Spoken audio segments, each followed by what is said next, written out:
चलिए पहले हम लोग क्या समझ लेते हैं कि यहाँ पे हमें याद कैसे करना है sine theta, cos theta, tan, cos x, sec और कॉट थीटा। इसके बारे में समझते हैं कि यहाँ पे हमारी क्या ट्रिक हो सकती है इन्हें याद करने की। देखो हमें क्या चीज पता है कि साइन थीटा होता है परपेंडिकुलर अपॉन हाइपोटेनियस, ठीक है। सिमिलरली कॉस और टेन के लिए भी पता है। अगर इन तीनों के लिए हमने याद कर लिया तो ऑब्वियस सी बात है इन तीनों के लिए हमें वैल्यू अपने आप पता लग जाएंगी इन्वर्स करने के बाद, ठीक है। तो हमने क्या देखा कि अगर हमने क्या चीज मान ली, अगर हमने बोला कि ये हमारे पास मान लो कोई ट्रायंगल है, ये हमारे पास ट्रायंगल है जिसमें ये हाइपोटेनियस है, ये बेस है और ये परपेंडिकुलर है, ठीक है। ये क्या है, परपेंडिकुलर है। तो यहां पे अगर हमें देखना है कि sine theta, cos theta, tan theta क्या हो जाएगा, तो हम लोग कैसे लिखेंगे, P B P H H H. वैसे जरूरी नहीं है कि हम लोग ऐसे याद करें, अगर ऐसे जम जाता है तो ऐसे याद कर लेंगे, नहीं तो हम लोग अपोजिट अपॉन एडजेसेंट के हिसाब से मैक्सिमम टाइम देखने वाले हैं, क्योंकि वहां से हमें क्या होता है कि कंफ्यूजन नहीं होता है फिर क्वेश्चन करते हैं तब, ठीक है। तो यहाँ पे हम लोगों ने देखा कि यहाँ पे हमने लिखा P B P H H और यहाँ क्या आएगा, बी आ जाएगा। अब यहाँ पे क्या ट्रिक छुपी हुई है, देखो यहाँ पे साइन थीटा, कॉस थीटा और टेन थीटा के लिए ट्रिक है। अगर ये चीज पता लग गई तो हम ये पता लगा लेंगे, कॉस थीटा पता लगा, सेक थीटा पता लग जाएगा, टेन थीटा पता लगा, कॉट थीटा पता लग जाएगा। अब यहां पे हमने ऐसे कर दिया, इसका मतलब क्या है, इसका मतलब हमने ये चीज देख ली कि साइन थीटा होता है perpendicular upon hypotenuse, cos theta होता है base upon hypotenuse, tan theta होता है परपेंडिकुलर अपॉन बेस, ठीक है। तो इसे क्या बोल सकते हैं हम लोग, अगर P B P H H B बोले तो, ठीक है। ट्रिक से देखना है तो हम लोग क्या बोल सकते हैं इसे, पंडित बद्री प्रसाद, ठीक है, हर हर बोले, ठीक है। बात समझ में आ गई। अब यहां पे जो पहला वर्ड है इनका जो पहला वर्ड है यहां देखा जाए तो ये क्या है, P और यहां है H, तो P अपॉन H हो गया, B अपॉन H, तो B अपॉन H हो गया, यहां P अपॉन B तो P अपॉन B हो गया, ठीक है। तो पहला वाला है साइन थीटा, दूसरा वाला है कॉस थीटा और तीसरा वाला है टेन थीटा, ठीक है। वैसे अगर कन्वीनियंट क्या रहेगा, अगर हमने याद किया अपोजिट अपॉन एडजेसेंट, है ना, adjacent upon hypotenuse, opposite upon hypotenuse, तो वहां से हमारे क्वेश्चन को करना आसान हो जाएगा। लेकिन किसी किसी की आदत हो जाती है स्कूल टाइम से कि हम लोगों को परपेंडिकुलर और बेस से ही सिखाया जाता है तो उसी से याद रहता है, तो ठीक है, कोई दिक्कत वाली बात नहीं है, हम लोग ट्रिक से ऐसे समझ सकते हैं। बात समझ में आ गई। दूसरी बात, अब दूसरी ट्रिक कौन सी, कि यहाँ पे भाई यहाँ पे जो वैल्यू लिखी गई है ये कौन सी है, क्योंकि अगर हमने साइन थीटा के लिए वैल्यू पता लगा ली तो हम कॉस थीटा, टेन थीटा और सारी वैल्यूज पता लगा लेंगे। साइन थीटा की वैल्यू जब 0 होगी तो कॉस थीटा की वैल्यू 1 हो जाएगी। देखो 0 1/2 1/√2 √3/2 1, 0 यहाँ 0 यहाँ 0, 1/2 1/2 1/√2 √3/2 √3/2 1 1, ठीक। दोनों को क्या लेंगे, रेशियो ले लेंगे तो 0, ठीक है, 2 से 2 कैंसिल, 1/√3, ये 1/√2, सॉरी ये कैंसिल हो जाएगा तो 1 आएगा, ये कितना आएगा √3, ये 1/0 नॉट डिफाइंड। फिर इनका उल्टा कर देंगे तो ये सारी वैल्यू मिल जाएगी। अब ये भी तरीका क्या है इनका, ठीक है, बात समझ में आ गई। तरीका क्या है, देखो कुछ नहीं करना है, यहां पे हमें ये जो वैल्यूज दी गई है ना उनका कुछ काम नहीं है अभी, हमें सिर्फ क्या याद करना है, हमें सिर्फ ये याद करना है कि हमें सबसे पहले 0 1 2 3 और 4 तक गिनती लिख लेनी है, 0 1 2 3 4, ठीक है। बात समझ में आ गई। 0 डिग्री, 30 डिग्री, 45 डिग्री, 60 डिग्री और 90 डिग्री, ठीक है। तो ये एक्चुअल में है ये वैल्यूज, लेकिन ये किसकी वैल्यू से, 0 से 90 डिग्री तक। साइन थीटा के लिए बात कर रहे हैं, ठीक है। फिर क्या करो, 4 से डिवाइड कर दो, 4 खत्म हो गया, 4 से डिवाइड करते चले जाओ, फिर अंडर रूट ले लो। बात समझ में आ गई। ये कितना हो जाएगा 0, ये कितना आएगा 1/2, ये कितना आएगा 1/√2, ये कितना आएगा √3/2 और ये कितना आएगा 1 आ जाएगा। आ गए ना वैल्यूज, 5 वैल्यू आ गई, 0 30 45 60 90, यही वैल्यूज तो है। फिर ये इनके लिए तो निकाल लेंगे हम लोग। ठीक है, तो ये दो ट्रिक है याद करने की कि sine theta cos theta tan theta क्या होता है। बस हमें याद रखना पड़ेगा साइन का अपोजिट कॉसेक, कॉस का सेक। ऐसा नहीं सोचना कॉस, देखो COS लिखा है और यहाँ COS लिखा है, तो ऐसा नहीं सोचना कॉस का अपोजिट कॉसेक हो जाएगा, नहीं। साइन का अपोजिट है कॉसेक, कॉस का है सेक, टेन का है कॉट। बात समझ में आ गई। चलिए दोस्तों बात करते हैं nature of theta from 0 to 90। 0 से 90 के बीच में थीटा का नेचर किस ट्रिग्नोमेट्रिक फंक्शन के लिए क्या रहने वाला है, ये अब हम देखने वाले हैं। सबसे पहले हम लोग बात करते हैं साइन थीटा के बारे में। किसकी बात करेंगे? साइन थीटा के बारे में। देखो साइन थीटा के लिए अगर हम एंगल्स देखें 0 से 90 के बीच में, तो क्या हम एक चीज देख पा रहे हैं यहां से कि लगातार इसके जो वैल्यू है उसमें इंक्रीमेंट हो रहा है। सबसे पहले वैल्यू 0.3 फिर 0.5 हुई, फिर कुछ रही होगी, फिर उसके बाद 1 पे पहुंच गए। मतलब यहाँ 0 था, 0.5 था और एंडिंग में 1 आ गया। ठीक है, मतलब इंक्रीज होती जा रही है। ठीक है, क्या होती जा रही है? इंक्रीज होती जा रही है। इसका मतलब हम लोग क्या बोल सकते हैं, अगर थीटा लाई करेगा 0 से 90 के बीच में, सिर्फ 0 से 90 के बीच की बात हो रही है, बाद वाली बात हम बाद में करेंगे। ठीक है, 0 से 90 के बीच में अगर थीटा है तो वैल्यू इंक्रीज हो रही है ना। If theta lie between 0 and 90 then the value of sine theta is increasing, है ना। Value of sine theta is increasing, ऐसा लिख सकते हैं।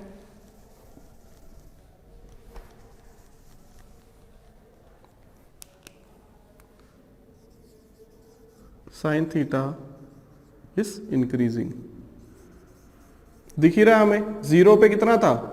0 पे ये था 0, 90 हो गया तो ये कितना हो जाएगा? 1। इसका मतलब कि हम लोग क्या बोल सकते हैं कि इसकी मिनिमम वैल्यू कितनी है? मिनिमम वैल्यू कितनी है इसकी? 0 और मैक्सिमम वैल्यू 1 है। सिमिलरली अगर कॉस थीटा की बात करें तो हम लोग अभी ये बात कर लेते हैं कि साइन थीटा और कॉस थीटा की मिनिमम वैल्यू देखो, इसकी 0 है, इसकी 0 है। मैक्सिमम वैल्यू कॉस थीटा की 1 है, इसकी भी 1 है ना। इसका मतलब साइन थीटा और कॉस थीटा की मिनिमम वैल्यू 0 है, मैक्सिमम वैल्यू 1 है।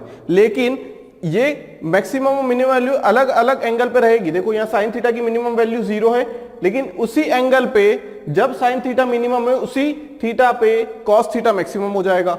ठीक है, तो साइन थीटा क्या हो रहा है? लगातार इंक्रीज होता जा रहा है। इसका मतलब हम क्या बोल सकते हैं कि अगर कोई हमसे बोले कि साइन 38 डिग्री और साइन 48 डिग्री, हमें वैल्यू तो नहीं पता है, लेकिन हमसे पूछा जाए कि यहाँ पे कौन बड़ा कौन छोटा होगा, तो हम लोग बोलेंगे यहाँ पे कि जो साइन 48 डिग्री है वो बड़ा होगा साइन 38 डिग्री से, क्योंकि जैसे जैसे एंगल बढ़ता जाएगा वैसे वैसे हमारी साइन थीटा की वैल्यू भी बढ़ती जाएगी। ठीक है, बात समझ में आ गई ये चीज। ये साइन थीटा के लिए लिखा हमने। अब मैक्सिमम वैल्यू और मिनिमम वैल्यू लिख देंगे अगर हम साइन थीटा की, तो क्या हो जाएगी? साइन थीटा कहां लाई करता है? 1 और 0 के बीच में, और ये दोनों वैल्यू को इंक्लूड करना है। साइन थीटा लाई करता है 0 और 1 के बीच में। कोई भी हम एंगल ले लें, चाहे वो 90 से बड़ा हो छोटा हो, साइन थीटा की वैल्यू हमारे पास क्या आ जाएगी? सॉरी, 0 से 90 के बीच की बात कर रहे हैं। साइन थीटा की वैल्यू 0 से 90 के बीच में क्या हो जाएगी? 0 से 1 के बीच में लाई करेगी। बात समझ में आ गई? 90 डिग्री की बात करें तो। लेकिन अगर हम पूरे साइन थीटा की बात करें अगर, तो उसकी वैल्यू -1 से 1 के बीच में लाई करेगी, है ना। वो हम बाद में देखेंगे, अभी सिर्फ 0 से 90 के बीच में समझ रहे हैं। ठीक है, इतनी बात क्लियर हो गई। अब कॉस थीटा की अगर बात करें, कॉस थीटा इज डिक्रीजिंग। 0 से 90 के बीच में, जब हम 0 से 90 के बीच में चलेंगे, 0 से 90 थीटा जब 0 डिग्री से 90 डिग्री तक जाएंगे, यहां 0 डिग्री से 90 डिग्री तक जाएंगे जब, तो क्या हो जाएगा? कॉस थीटा क्या हो जाएगा? डिक्रीज होगा। कॉस थीटा इज डिक्रीजिंग, या फिर कॉस की वैल्यू कम होती जाएंगी। ठीक है, बात समझ में आ गई? दिख ही रहा है कॉस थीटा पहले 1 था 0 पे, और 90 डिग्री पे चलेगा तो 0 हो गया, मतलब स्लोप नेगेटिव आ गया। मतलब हम लोग क्या बोल रहे हैं? नीचे जा रहे हैं, मतलब बड़ी वैल्यू से हम छोटी वैल्यू की तरफ जा रहे हैं। ठीक है, ग्राफ से हमें कोई मतलब नहीं है, बस इतनी सी चीजें समझनी है जो कि थोड़ी सी इंपॉर्टेंट है। ग्राफ से हमें कोई मतलब नहीं है अभी। ठीक, cos theta is decreasing, decrease हो रहा है, दिख ही रहा है हमें। इसका मतलब हम लोग क्या बोल सकते हैं यहां से? अगर हमसे बोल दिया जाए कॉस 38 डिग्री और cos 48 डिग्री। अब बड़ा कौन इसमें? बड़ा 38 डिग्री। क्यों? क्योंकि भाई cos की वैल्यू कम होती जा रही, जैसे जैसे एंगल बढ़ेगा वैसे वैसे वैल्यू कम होती जाएंगी। दिख ही रहा है यहाँ पे, जब एंगल सबसे कम है तो वैल्यू सबसे ज्यादा, जब एंगल सबसे ज्यादा है तो वैल्यू सबसे कम, है ना।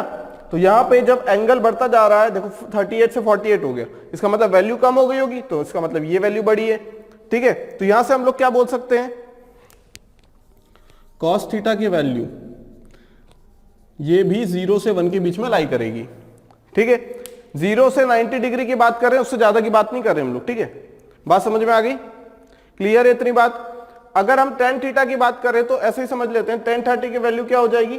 tan थीटा की वैल्यू बात करें तो tan थीटा की वैल्यू देखो पहले कम थी, फिर बाद में नॉट डिफाइंड मतलब इनफाइनाइट तक चले गए हम लोग। नॉट डिफाइंड मतलब 1/0 मतलब 1 इंफिनिटी।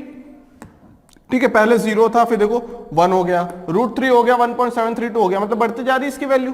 तो tan थीटा का नेचर क्या है? इसकी वैल्यू बढ़ती जाएगी, और 0 से 90 के बीच में इसकी वैल्यू क्या हो जाएगी? 0 से इनफाइनाइट, है ना। 0 से इनफाइनाइट मतलब इसकी वैल्यू कितनी है? इसकी वैल्यू इंक्रीज होती जाएगी कंटिन्यूसली। वहीं अगर tan theta, cosec theta, sec theta, cot theta की बात करें तो tan थीटा की बात करें तो tan थीटा क्या हो जाएगा? tan थीटा 0 से जब 90 तक जाएंगे हम लोग, है ना, पहले एंगल 0 डिग्री था, बाद में 90 डिग्री, 0 से 90 डिग्री की तरफ बढ़ेंगे, तब क्या होगा? इसकी वैल्यू क्या हो जाएगी? यहां वैल्यू लिख लेते हैं। ठीक है, tan थीटा की 0 से 90 तक इसकी वैल्यू कितनी हो जाएगी?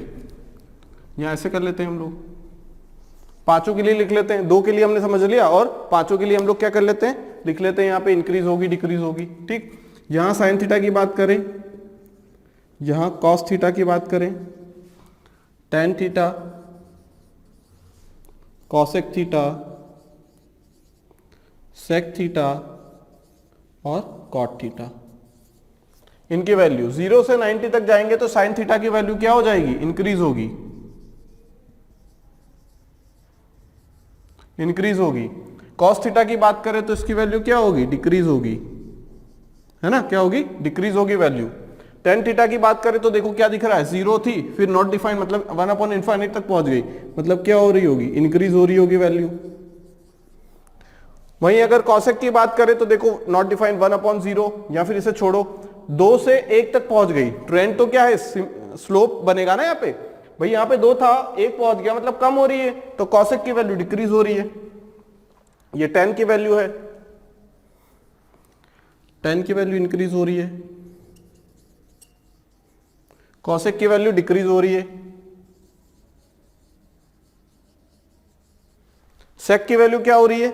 sec की वैल्यू इंक्रीज हो रही है, cot की वैल्यू क्या हो जाएगी? डिक्रीज हो रही है।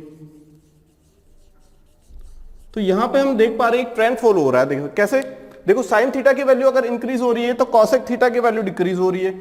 भाई 1 कर देंगे, एक चीज 1 2 3 हो रहा है, फिर 1/1 1/2 1/3, तो उल्टा कर दिया तो ये चीज क्या हो रही है? फिर डिक्रीज होने लग जाएगी, है ना। बात समझ में आ गई? cos थीटा है, sec थीटा, एक डिक्रीज होगा तो दूसरा इंक्रीज होगा। tan थीटा अगर इंक्रीज हो रहा है तो cot थीटा डिक्रीज होगा। बात समझ में आ गई? तो इतना याद रखना है बस। फिर अगर बाद में हम लोग किसकी बात करेंगे? मैक्सिमम वैल्यू की बात करेंगे। ठीक है, मिनिमम वैल्यू की बात करेंगे, मैक्सिमम मिनिमा कैसे निकालेंगे हम लोग इसमें।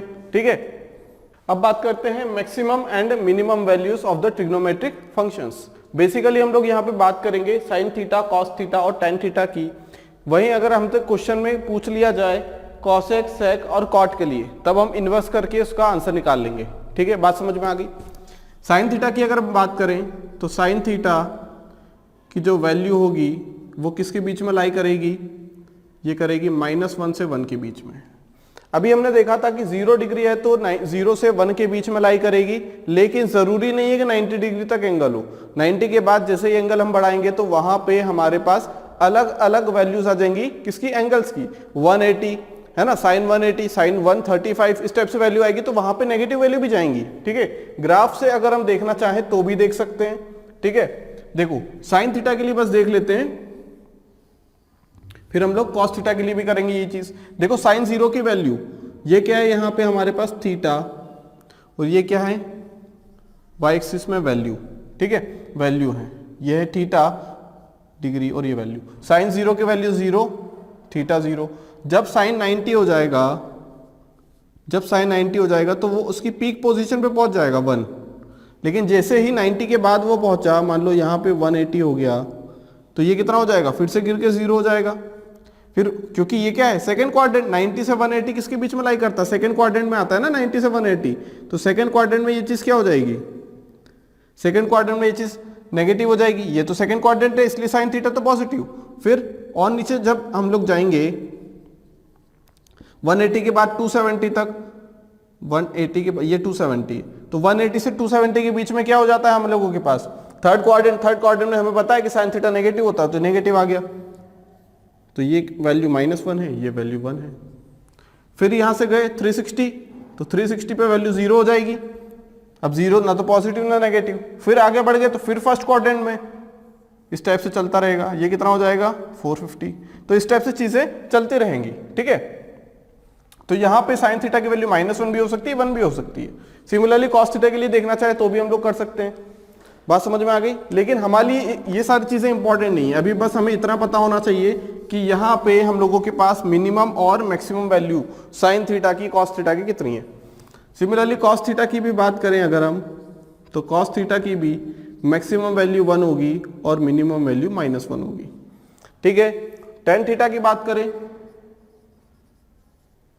टेन थीटा की बात करें तो इसकी मैक्सिमम और मिनिमम वैल्यू माइनस इनफाइनाइट से इनफाइनाइट तक।